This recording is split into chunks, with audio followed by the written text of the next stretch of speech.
All right, I think we live.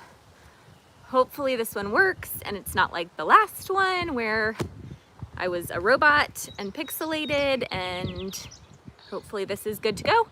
I am currently doing this on my phone, so you are propped up on a shoe at the moment and hopefully it won't fall over. But hi, I am Melanie if you're new here, and it is time for another monthly, they're kind of happening bi-monthly right now, book chat. And this month I am sharing some of my favorite recent psychological thrillers. We are currently in New York. The camper is right there. We are right on the edge of the US, I guess, because Lake Ontario is right there, and right across the lake is Toronto. And we are at a park called 4 Mile Creek State Park. It is beautiful here. We've got this big field behind us. We got the perfect spot because the field, you walk out and over, and Lake Ontario is right there. We have a full uninterrupted view. Great park. So welcome. And before I started on the books, I did say that I was going to, Babe's telling me it's all good.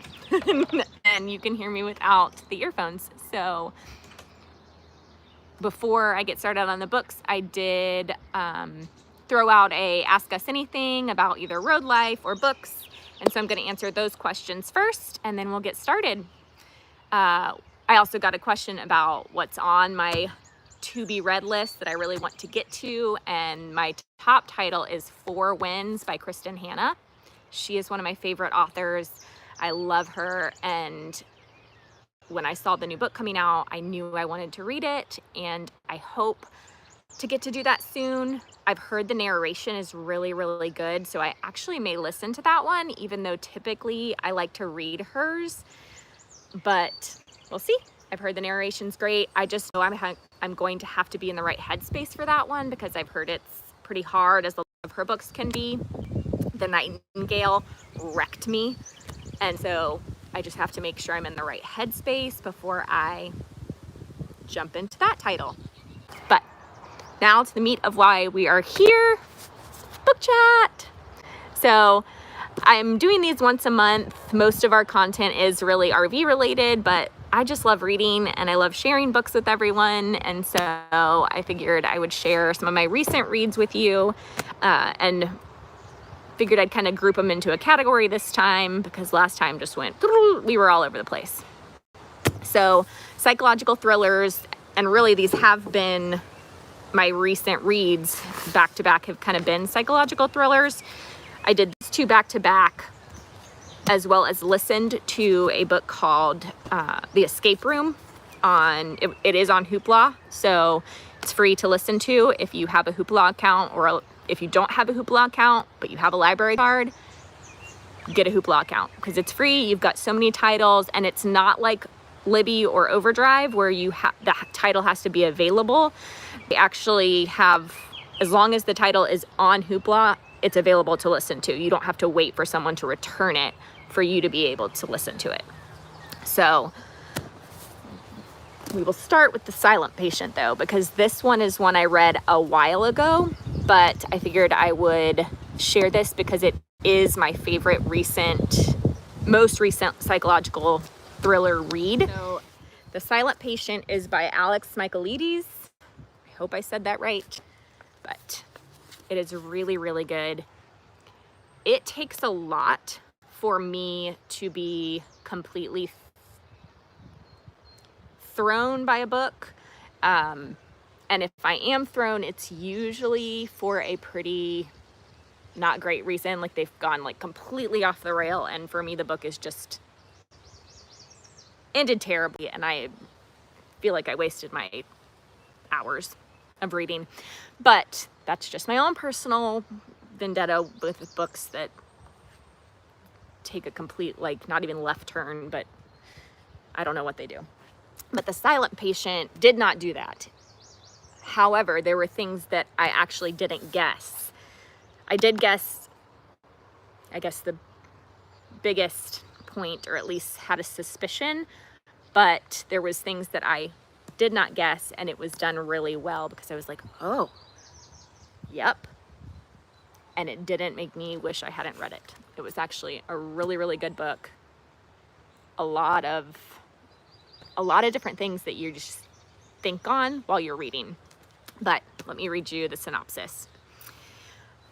Alicia Berenson's life is seemingly perfect. A famous painter married to an in-demand fashion photographer. She lives in a grand house overlooking a park in one of London's most desirable areas.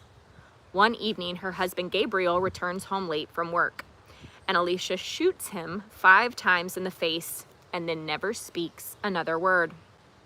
Alicia's refusal to talk or give any kind of explanation turns a domestic tragedy into something far grander, a mystery that captures the public imagination and casts Alicia into notoriety. The price of her art skyrockets, and she, the silent patient, is hidden away from the tabloids and spotlight at the Grove, a secure psychiatric unit in North London. Criminal sociotherapist Theo Faber is captivated by Alicia's story and jumps at the opportunity to work with her. His determination to get her to talk and unravel the mystery of why she shot her husband takes him down a path more unexpected, more terrifying than he ever imagined. A search for the truth threatens to consume him. So, really, really good. I also love the characters that he has in the book that are at the Grove with her.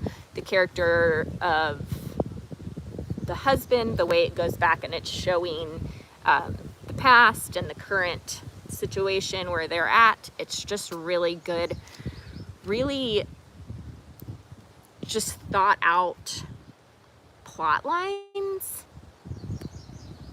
The cool thing about Alex is he was actually, I mean, I guess still is, but it is, hi friend, I miss you. And it is really interesting, but he was a playwright, and this is actually his first novel. And you can kind of see the way he sets a scene from having probably, set backdrops to plays in his brain. And so you can kind of get that in here. His next book comes out June 15th. His next book comes out June 15th. If it's not the 15th, it's June, but it is next month either way. And it's called The Maidens. Also sounds really good, and I cannot wait to read it. So that is that one. Again, the next one is a title called The Nanny by Jilly McMillan. And I had this on my list for a while because I was a nanny for many, many years. If you're really going to ask me my favorite job, that's been the best job I've ever had. But my kids got older and they didn't need me as much anymore. Or they needed me in different ways, but they didn't need me to watch them. And I guess I had to get like a big girl job. But the big girl job, I then was like, no. Went back to nannying because I missed my kids. And so anyways, that's just a little backstory for why The Nanny was super intriguing to me. And again, this one was really good. I really liked it. There was a couple parts that were a little slower for me in the middle, but overall it just really came together well, and I found myself not wanting to put it down. It also had an ending that kind of surprised me. Again, I guessed one part of it, but not the other. And I'd be curious to know if you have read it, if you guessed the whole thing, if you didn't guess any of it. It was just really well done the way she kind of brought it all together at the end, but it was also a really good read to read around Mother's Day because it's a play on, the nanny versus the mother and kind of that relationship with the daughter who is one of the main characters in the book. So I will read the synopsis and kind of give a little light on it, but It says, on a hot night in the summer of 1987, Hannah, the Holtz family nanny, left Lake Hall without a trace, devastating 7-year-old Joe. Haunted by the loss of the woman she loved more than anything, Joe grew up blaming her beautiful, aristocratic mother, Virginia. 30 years later, in the wake of tragedy, Joe returns to her faded childhood home and is forced to confront her troubled relationship with Virginia. But the fraught peace between mother and daughter erodes when a human skull is accidentally discovered in the lake behind the house. The first of several shocks that rock the estate. Suddenly, Joe finds herself questioning everything and slowly learns that her childhood recollections may not be what they seem. Who loves her, who doesn't, and what really happened on that hot summer evening all those years ago. So this was just super intriguing, the way Jilly paints the characters of the mother and daughter, who for the most part of the beginning of the story, and then Joe now has a daughter herself, who then moves home back in with her mother after her husband has died. And so she goes back to her home. A skull is discovered. This doesn't give away a lot of the book, but the nanny in question, Hannah, you're also weaving in her story throughout the book, and I don't want to give too much away. So they rope her character kind of back in, and it's just interesting dynamics between the three women, and as well as the little girl, Joe's daughter. It's just really interesting the way they play on the way our childhood memories work, and then growing up into adulthood and wondering how you're remembering things, if you're remembering things correctly. It's just a really good story. So I would definitely recommend reading The Nanny. That's actually my first book. She has many other books, but this is the first one of hers that I've read. I had kind of gotten off of psychological thrillers for a while, and then recently got back on them. And I'd definitely be interested in reading more of her. So the last one, and the one I was reading over Mother's Day, apparently I was on a mother kick for a while, but The Perfect Mother. I just actually found this at my mom's house, so thanks, Mom. But it is about there's a mommy group, and one of the children gets kidnapped. So it says they call themselves the May Mothers, a group of new moms whose babies were born in the same month. Twice a week, they get together in Brooklyn's Prospect Park for some much-needed adult time. When the women go out for drinks at the hip neighborhood bar, they are looking for a fun break from their daily routine. But on this hot 4th of July night, something goes terrifyingly wrong. One of the babies is taken from his crib. Winnie, a single mom, was reluctant to leave 6-week-old Midas with a babysitter, but her fellow May mothers insisted everything would be fine. Now he is missing. What follows is a heart-pounding race to find Midas, during which secrets are exposed, marriages are tested, and friendships are destroyed. So, super, super interesting. They play on some of the different characters that go out the night of the event. And so it's just kind of an interesting take on especially motherhood in current social media, in a social media world where, you know, a picture pops up and everything's tracked back to certain times, and then fingers are pointed because everyone's got something to say about everyone else, and when you put things on social media. So it's just an interesting take on both motherhood in a technological age, as well as trying to figure out who took Midas, where Midas went, I was I pretty early on figured out the ending, but I still really loved the book. Anytime I figure out an ending, it never ruins the book for me. I just, for some reason, the endings just kind of pop into my head as I'm reading. I don't mean to do it, but it's just what happens. My brain just goes off on tangents, and sometimes, oh, it's getting like really cold actually. Sometimes the tangents are far-fetched and I'm like, no, that's probably not going to happen. And then it does. But that one, I figured out pretty early on, but I would definitely recommend reading it. Obviously it was at Target at one point. Whether it's still at Target, I don't know, but I'm sure you can find it on Amazon. Again, I did link everything in the link below.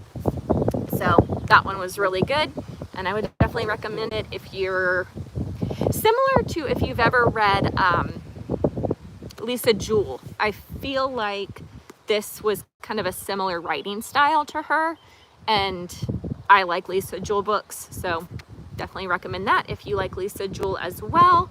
Sorry. But the only other psychological thriller that I've really read recently was one I listened to, and usually I would be able to show it because I usually do these on my computer, but in the age of trying to live on the road at the moment and Wi-Fi not being the greatest, I figured the best way to try and do this was from my phone. So The Escape Room, it is currently on Hoopla, and it is about a group of, they're investment bankers, yes. Investment bankers basically live for their jobs, get called to do an escape room challenge, basically on the brink of they're letting people go at work, and they basically feel like they have to show up as a way to make sure they're going to keep their jobs. But basically they walk into this elevator, and the elevator is the escape room, and basically the rule says make it out alive. And when I first started the title, I figured maybe it was going to be like multiple rooms. No, they are in this elevator the entire time, but it's just super interesting the way they give the backgrounds to each of the characters. There's 3 men, 1 woman in the elevator, and then it also plays back to a woman named Sarah, who is not in the elevator. She had been one of their team members, and you hear alternating chapters. One chapter is the elevator, and it's the story and what's happening in the elevator with those 4 characters. And then the next chapter is Sarah, and so it's her chapter, and it's just super, super interesting. I would definitely recommend giving it a listen to. Again, on Hoopla, so it's free. Super interesting. Definitely a psychological thriller.